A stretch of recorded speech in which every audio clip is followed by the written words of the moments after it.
Welcome back to my another mini blog. তো আজকে আমি সকাল থেকে চেষ্টা করছি একটা রিলস বানাবো। প্রায় গত 1 ঘন্টা ধরে আমি বসে আছি রিলসটা বানাবার জন্য, বাট আমি পারছি না, কারণ আমি তখন গভর্নমেন্ট নই। যাই হোক, আমি রিলসটা বানাবো, তারপরে আমি পড়তে বসবো। আর আজকে আমার ছুটি আছে অনেক দিন পরে। যখন আমার ছুটির প্রয়োজন ছিল আমি সিরিয়াসলি ছুটি পাইনি, মানে ছুটি পড়ছিলই না সেই রকম করে যে আমি বাড়িতে থাকবো। বাড়িতে থাকলেও আমার কোথাও না কোথাও যেতে হচ্ছিলো। বাট আজকে সিরিয়াসলি প্রায় অনেক দিনের ছুটি পেয়েছি। 2 দিন তো আমি বাড়িতেই থাকবো, আর তারপরে আবার 2 দিন বেরোতে হবে, তারপর একদিন আমি আবার বাড়িতে থাকবো। ইয়ে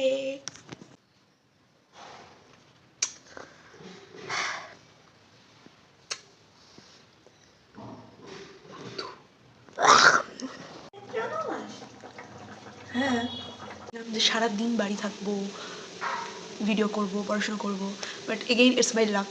ভগবান বলছে যে বাড়ি থাকতে হবে না, কাজে যা, দুটো পয়সা ইনকাম কর। এখন আমি কোর্টে যাচ্ছি, হ্যাঁ একটু দেরি করে যাচ্ছি, আর 11:30 বেজে গেছে অলরেডি, আমি বেরোবো এবারে। বাট লাক ভাই লাক, কখন যে কী হয়ে যাচ্ছে আমার সাথে আমি কিছুই জানি না, কোনো কিছু প্ল্যান আমি আর করবোই না।